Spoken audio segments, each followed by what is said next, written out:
Hi, I'm Jen Barnes, and you're about to experience how to ditch the old ways of doing things, embrace your neurodivergence, learn tips and tricks to function optimally, and love yourself, neurodivergence and all.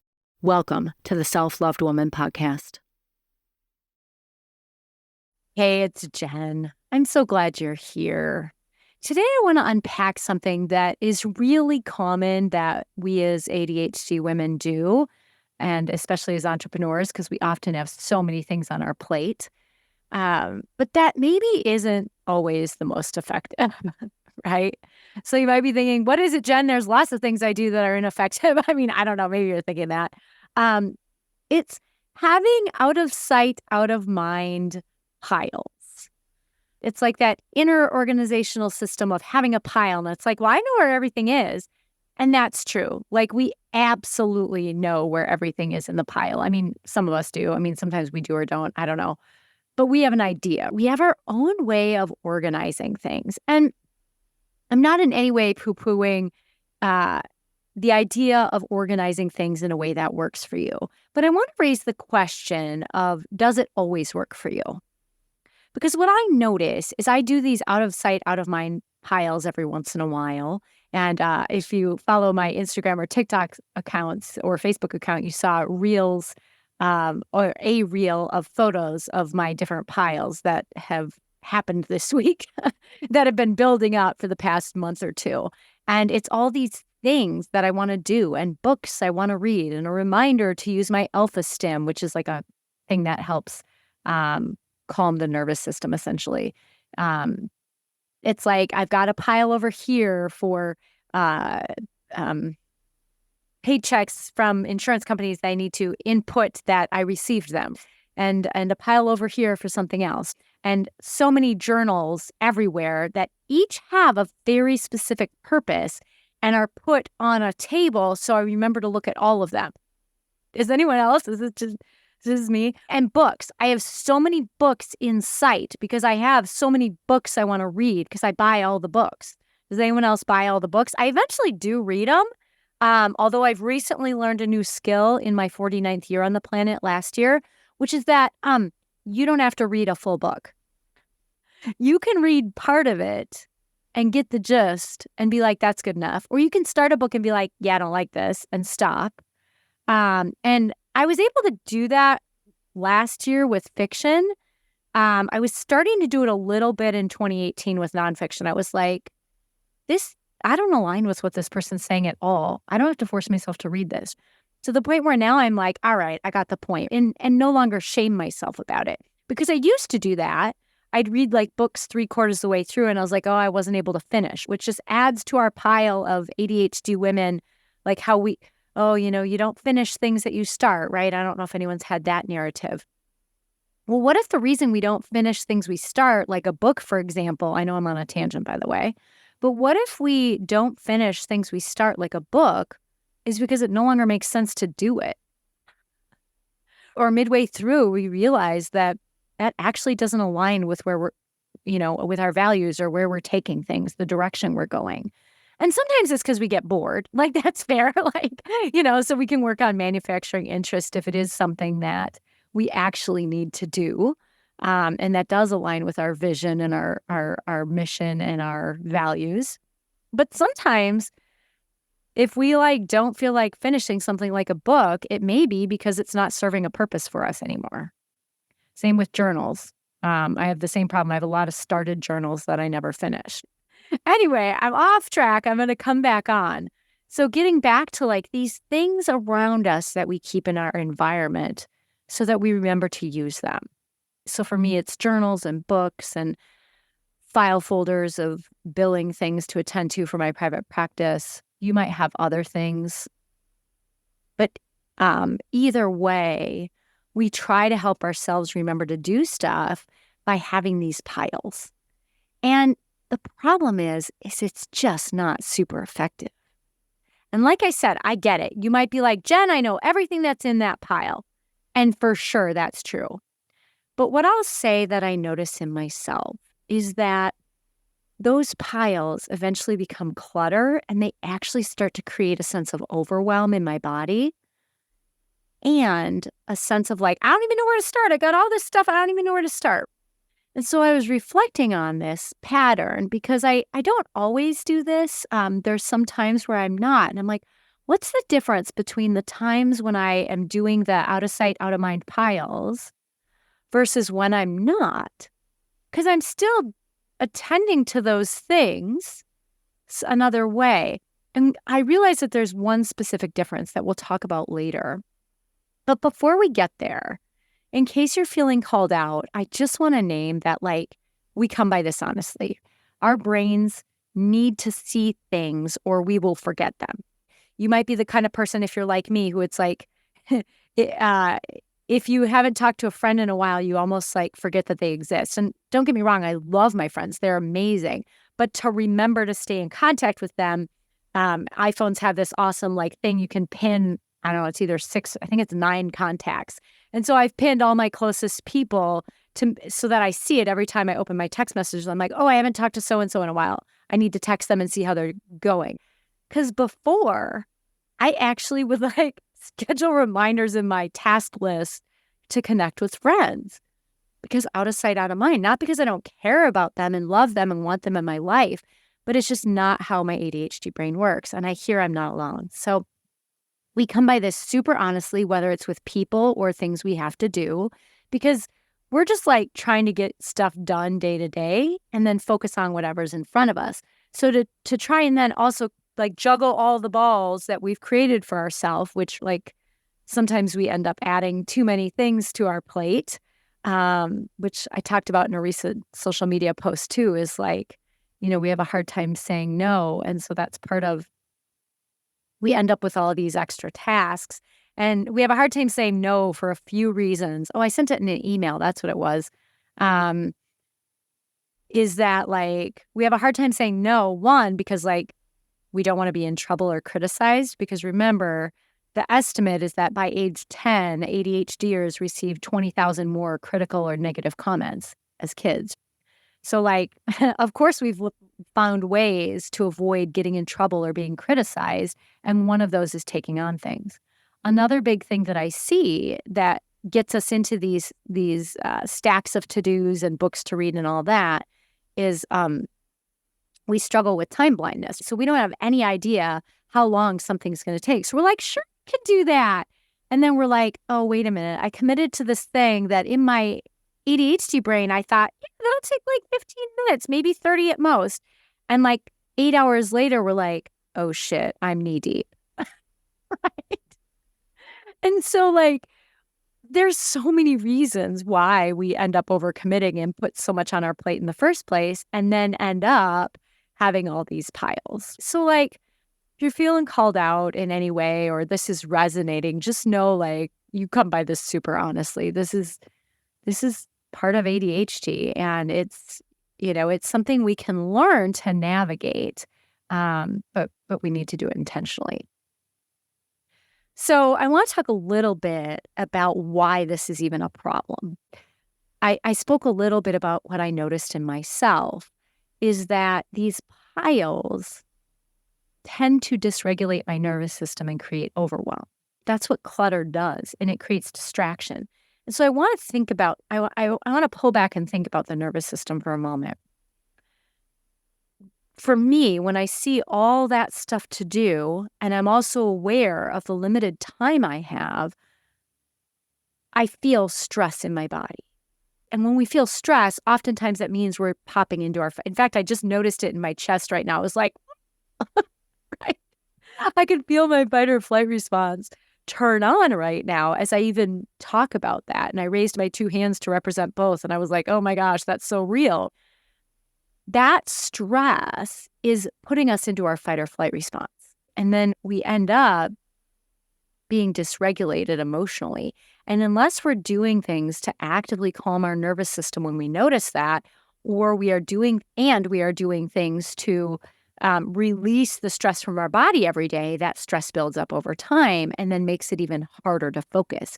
Because one of the things that makes it hard for us to do things and get ourselves to focus when we're doing them is a dysregulated nervous system.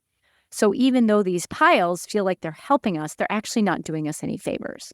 I find that I can do like a little pile. like, because I tend to read like 3 books at the same time, which that doesn't stress me out. It's just like, I don't know, it's just how my brain does it. So I can have the 3 books I'm reading, but if I have the 3 books plus the book I want to read after, like, which is what I have now and what was in the pictures that I shared on social media, then it starts to get overwhelming.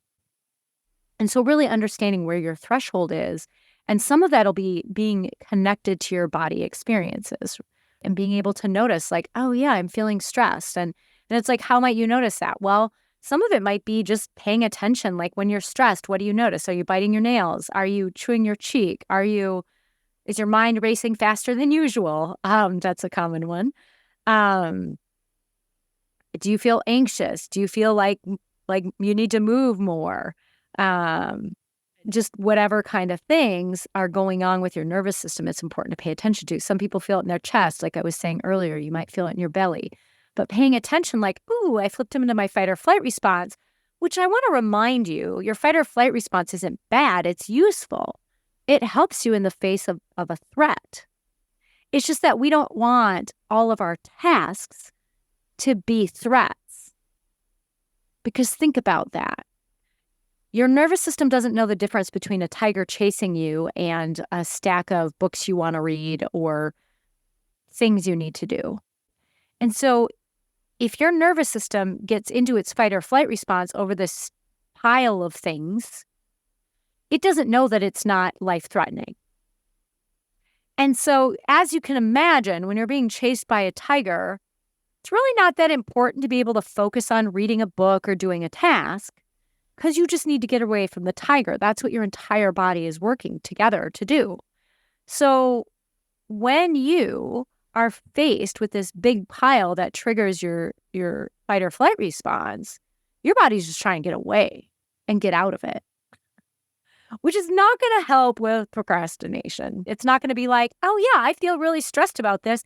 I should just dig into it, right? Like, oh, I feel stressed about this tiger chasing me.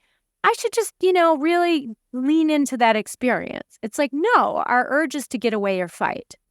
And yeah, fighting can be productive sometimes. But generally speaking, if the task that you have is, things that run your business or you're working on your business, those tasks are best done from a regulated state. Like it's really hard to write content or do your podcast or create a website or do some of the like more focusy tasks. Like if the tech stuff is hard for you or bookkeeping or whatever it is, it's hard to do that when you can't concentrate, when your nervous system is dysregulated. So those piles, while they seem like a good idea, oftentimes they end up making it harder for you to get to work and harder for you to focus because of the overwhelm they create and the way it impacts your nervous system. So I get that it's like, oh my gosh, but Jen, I if it's out of sight, what will I do? And that's what we're going to talk a little bit more about today. So before we even go there, before we even talk about what to do, the first piece of what to do, like step 0, is to hold yourself with grace and compassion. Because you come by these problems honestly. Figuring out ways to do things and not forget about things is part of being ADHD, especially in this neurotypical world that requires us to be productive to some degree to support ourselves. So to hold yourself with grace and compassion around it is the very first important step, because if you're shaming yourself, that's not exactly going to make you feel motivated, at least not for very long. And it's going to make your business not fun. And eventually you're going to stop working on your business, right? The other thing I will say, kind of step 0.1, my math degree brain is having a hissy fit in my inside. It's like, that's not how numbering systems work, Jen, but that's fine. But if we did a step 0.1, my social worker ADHD self is loving it, by the way. But anyway, if we were to do step 0.1, I want to emphasize the importance of whatever you create, whatever system you end up creating as we talk about this. It's essential that it's flexible and adaptable. I have heard from so many ADHD women that rigid structure feels like a jail cell. And hey, I'm someone who likes structure. It's possibly because I might be ADHD, but I like structure. It's also possible that I learned that structure was what kept this train on the rails. So I'm like, I know I need structure and I adhere to it very strongly, probably, because it's like if I don't, my whole life would fall apart. So, who knows which that is. But either way, I know that for some ADHDers, structure is like a 4-letter word, right? So it's important that whatever you create for yourself is adaptable and flexible and maybe even fun. I've got the image of Danny Donovan's book, The Anti-Planner, which is like so fun and has all these games and creative ways of doing things, right? And that's what makes it easy for our ADHD brain to do stuff is we make it novel and interesting and fun and playful. And then we can do it with greater ease. So whatever you decide to do for yourself here on out, it can be really helpful if you can do it with a mind of flexibility and adaptability and playfulness. And when I say flexibility and adaptability, I also mean tweaking things as you go, or starting a new system. I used to have so much shame around starting planners and then not being able to finish planners. The one planner I was able to use pretty consistently was back in the 90s, the Franklin planner, but I was an actuary and that was needed because I had so many tiny little tasks and detail that I had to track. But now that just doesn't work for me. I've gone through many different systems and sometimes I circle back to some that were working for a while and then I get bored of and I'm like, all right, I'm going to try a different one for a while. And then I try that for a while and I'm like, okay, I'm bored of that. Let's try another one. So rather than shaming myself, I'm like, oh, this is just how my brain is. So whatever you decide to create for yourself inside of this, know that this is just what's going to work for now. It doesn't have to work for the rest of your life.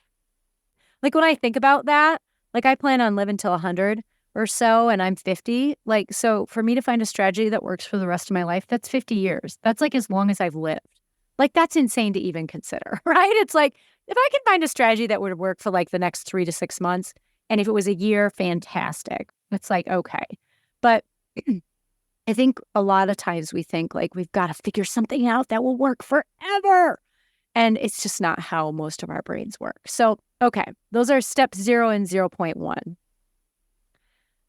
The big thing that I want to tell you is that when our piles get bigger and bigger and bigger, at least what I notice in myself and what I suspect is probably true for you, or at least most of you listening, is that it means we are not planning. It means that we are not being intentional and we are more flying by the seat of our pants. It means that we are succumbing to shiny object syndrome, which for me is shiny book syndrome, or fear of missing out syndrome around books. That's a big thing, or fear of missing out in general. But to me, when my out of sight, out of mind piles get big, it's because I'm just saying yes to a bunch of stuff for different reasons and putting too much on my plate that doesn't even make sense. And I'm not being intentional. And so it's okay, then how do we do that? Well, a lot of this is deeper work. It's certainly work we do in my program Ascend, but we work on getting clear on your values. You want to get clear on your values and then get really clear on your vision for your life. What do you want out of this life? What do you want for your business? And this doesn't have to be 5 years. This would be what do you want out of your business in the next, 90 days? And getting clear on that. You might look forward till the end of the year. I mean, it's a good idea to have a general idea. You don't have to write it in stone, but to think about that. What do I want? And for me, what books do I really want to get through in the next 90 days? And that even felt too much. For me, it's okay, what are the 3 books I want to read right now? And then the others can go somewhere else. And maybe I can write them on a list, my books for 2024, but then not look at the list, but remember that I have it, which might be part of the problem is remembering we have it. So you want to create a system for helping yourself remember that works for you. And if you're like, Jen, what system? This is not going to be good news probably, because I can't tell you, because it has to be something that comes from inside you that you know you'll use. Like, I can tell you what I do. She'd be like, that's weird. I would never do that. Like, I'm someone who, when I am laying in bed and think of something and don't want to get out of bed to write it down, if I throw a sock on the floor, or if I take something off my nightstand and throw it on the floor, when I get up in the morning, I'll be like, oh, that's not supposed to be there. What's that about? And because I've linked it in my brain to the thing I wanted to write down but forgot, I will remember. Like, that's just weird. I don't know if anyone else does that, but like, we all have our own systems for how our unique brain works. And so you might find a way to track things that are different than how my brain works. But what I can tell you is chances are, if your piles are getting out of control, it's because your plate is overloaded, and that's because you're not clear on your priorities. And you may be accepting tasks that are not aligned with your values, or for sure not aligned with your priorities, especially inside of your business. And so what I would do, if this is me, and this is what I did do, is sit down and go, what do I want to do in my business and for my business over the next 90 days? What do I want to do over the next 6 months? And let's sort that out. Let's sit down and sort that out. And then we'll figure out what really needs to happen. What are these things on my to-do list, which has gotten way too long, and these things in these piles that are ridiculously large? What of those things can be skipped? What of those things can be deleted? And then figuring out, like, what of these things can be automated? Like, right now, I'm working on my accounting for my private practice, which is an S Corp. And, I started out as an accounting major. I had all the accounting classes in high school you could have. I was an actuary for almost 4 years, working in financial analysis and pricing, worked very closely with the accountants and figuring out our earnings and all that, and why we made money statistically, all that. And for the love of me, I have the worst time now. Of course, it's like, almost 30 years later, 25 years later, whatever. But like, I have the worst time figuring this out. This takes way too much brain space for me. I make a lot of mistakes with it because it's not something I do regularly. And so to me, this is a task that needs to be delegated. And I tried to delegate it last year, but it didn't work out. My contact didn't come through. So this is something that's clear to me. I have spent way too many hours this week on that, which means I'm not getting to my other piles. So when you have so much on your plate, one, you want to get clear on what you actually need to do and what can be deleted. And two, you want to figure out, like, what can be delegated, what can be automated. Because it's like, there's probably stuff on your plate and stuff in that pile that either doesn't need to be done or can be delegated or automated. And if you're a mom and you're like, I'm the only one who can, all right, here's the thing. I say this with the most love in my heart, and I mean it. I really do, because I chose not to have kids, and I watch the women in my life who I love dearly and everything that's on their plate, and clients, loved ones, everyone. Not that I don't love my clients, but it's a different kind of relationship. But anyway, and I get that it's a lot of work. And I also get that there is a way to teach your children to participate more in the household. As a side note, and I'm not saying this like as I told you so, but like, I hear so much. They're like, I can't do that. I have to do this for my kid. I don't want to be a bad mom, right? I don't want them to think I don't care about them or value them. And I get it. But we can show our kids that we value and care about them in ways other than doing everything for them.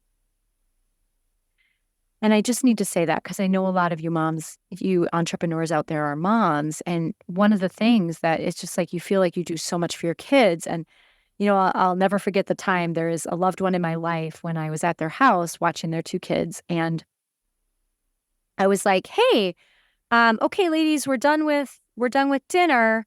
I need you to, before you go play, because they got it from the table, I need you to bring your plates to the sink. And they both looked at me and, our mom doesn't make us do that. And I was like, no, I know, but I'm not her. And my intention is for you to grow up and be a sufficient adult, like self-sufficient adult, where you can do stuff for yourself. And I trust that you have the ability at this age to do this for yourself. And so I don't want to take away that learning from you because I know you can do it. And they were like, oh, okay. And they just did it. And when that person in my life came home, they're like, what? Right? Like, and it didn't occur to them that they were doing this for them when they could do it for themselves. And I will tell you, I used to work with kids 0 to 5. It's like 18 months old, at 18 months old, these kids, and now granted it was, at Fort Carson, so it was an Army installation, but these kids at 18 months old could carry their tray of food and they could put their silverware in the silverware bin, like that had soapy water. Before that, they would dump the food they weren't going to eat in another thing, put the silverware in, and then put the tray on the stack. They were like 18 months and they could do that. And I'm not saying every 18-month-old, sure, there's developmental differences and whatever. But I think a lot of times we underestimate what kids can do and then we put more on our load. And while I'm talking about kids, this is very similar in our business. A lot of times if we have a team, we underestimate what they can do and don't give them a chance. And I know I'm guilty of that. I know I'm like, ew. But the thing is sometimes we have to detach and just be like, you know what? Sometimes shit just has to get done. And sometimes it's good enough. And I can always speak about how I'd like things to be tweaked later. So whether we're delegating to our kids, delegating to a spouse, I got to tell you, if your spouse is a man, that's that's a whole different conversation that I probably don't want to unpack because I've got some personal anger and frustration about what I've witnessed in that. But what I'll say is, your spouse should theoretically be also doing things around the house so that you can work in your business and work on your business. But there are ways to delegate everything in your life so that you have more time for the things that you actually need to do, because that's the last piece is what of these tasks, what of that pile actually needs to be done now and needs to be done by you. And as you sort through that pile will get smaller. And it might be that as you're starting your business, if you still have a job and you're starting your business and you're not feeling ready to hire out yet, it may be that for now, there are a lot of things you need to do. There is a time where I was like, I have to do my bookkeeping. I can't afford to pay someone else right now. And yes, I understand putting that out there. I can't afford is not useful. So cancel. But I legitimately did not have the money in my account or on a credit card to pay someone to do my bookkeeping for the amount it was going to cost. It just wasn't there. That was the reality. And that wasn't something I felt comfortable giving to a VA that that was outside of the country. It just did not feel like a good decision for me. So that's one that I continue to do for myself that I will be giving up this year. So there might be things that you choose to do for yourself, but I will also tell you there are ways to delegate some of the tasks like social media posting or people edit my podcast. There are ways to delegate that and to virtual assistants who live in another country and you pay them multiple times their minimum wage because their cost of living is different there than where you likely are, especially if you're in the States. So it is less expensive option for you. And yes, I support American workers. I do. I think it's important to support American workers. And at the same time, these people out of the country need support too. And when you're growing your business, you might not be able to afford a social media manager that makes $150 an hour in the States, but you can afford to pay someone $10 an hour in the Philippines or $8 an hour, whatever, right? So it's important to recognize that there are ways to delegate that maybe aren't as cost prohibitive as you think, right? Okay. So we talked about the piles and we talked about how to get through them. And I will say that another piece of this is emotional, and that's the deeper work. Because sometimes we get attached to doing everything. We have taken on messages that if we don't do it, it won't be done right, or that we can't rely on anybody else, or any host of things that you learned in your growing up experience. And that requires some deeper work with the parts of you who hold on to that. It's like, okay, so there's a part of me that is afraid to delegate this thing. And what's that about? What am I concerned would happen if I delegated this? And to unpack that and work with it and work with the feelings and see if you can get to the bottom of it and maybe see if you can come to a compromise of like, okay, well, let's try it out and see how it goes, right? Sometimes it's that you don't trust yourself that you could handle it if you delegate something and it doesn't go the way you want. And then you'd have to have a conversation like, hey, this is really close. I like what you did here, but what would be even better is if you could do this. Some of us maybe don't feel like we have those skills or trust ourselves to be able to do it. And I get it. Those conversations can be uncomfortable. But I think it's important that we remember there's a difference between unsafe and uncomfortable. And I got to tell you, deciding to build a business is definitely going to be uncomfortable. And I'm not trying to like make that a self-fulfilling prophecy, but I will tell you, there are two things in this world so far that I've learned are incredible growth experiences, like inner growth experiences for yourself that aren't necessarily meant to be growth experiences. Like going to therapy. I started going to therapy in my 20s, and that was intentionally to grow in some way, right? Well, it was to feel better. And then I learned it was to grow. But like, there are two things that I believe we do, not necessarily being like, I'm going to do this so I can grow as an individual human, but that are probably some of the biggest growth opportunities we'll have. One is raising kids. And I think anyone who's a parent listening to this, you're like, oh gosh, yes, absolutely. Because as a parent, your kids mirror back your own behavior and words, right? It's like, oh crap. Like it's like a mirror of like, okay, here's the shit I need to work on inside of myself. Or wow, I get triggered when my teenage daughter says this. What's that about? Raising kids is a constant growth opportunity. But you know what else is? Building a business that you own. Starting and building your very own business. Because you will constantly be faced with challenges, not because like, it has to be hard, but just because things come up and you can see them as challenges, or you can see them as, all right, this is just what it is to own a business and I'm going to learn something in this. That's probably a better mindset to shift towards. But to think that you're just going to start a business and like, everything's going to be like, whatever, and I'm just going to get to be positive and happy right away all the time, I just think is a misconception. Sure, your attitude is going to, about what comes up in your business is definitely going to make a difference. But if you think starting a business is only going to be positive, I think there's a rude awakening coming your way, or you might shame yourself when it's anything other than positive. Because probably one of the biggest growth opportunities we can have if we decide not to have kids is starting our own business and building it. Because we are constantly having to face ourselves in so many ways.